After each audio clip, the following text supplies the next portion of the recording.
Ces slips ont été enterrés donc mi-mars dans des parcelles de blé et donc sont déterrés cette semaine à l'échelle départementale où l'objectif était d'avoir à peu près 100 agriculteurs volontaires pour enterrer un slip. Le slip, c'est un indicateur un peu ludique et visuel. Ça permet de visualiser un petit peu ce qui se passe dans votre sol au niveau des micro-organismes, bactéries, champignons, vers de terre, etc.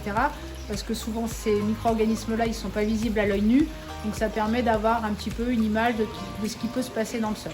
Il faut le prendre vraiment plus comme un indicateur, un peu plus à vocation pédagogique, ludique, pour vraiment attirer l'attention sur ce qui se passe dans le sol, qui est un indicateur, c'est pas un indicateur scientifique en tant que tel.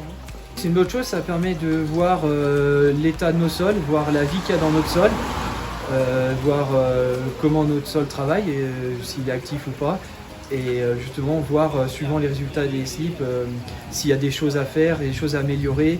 Il y a la vie dans le sol qui consomme la matière organique, qui le rend donc utilisable pour les plantes.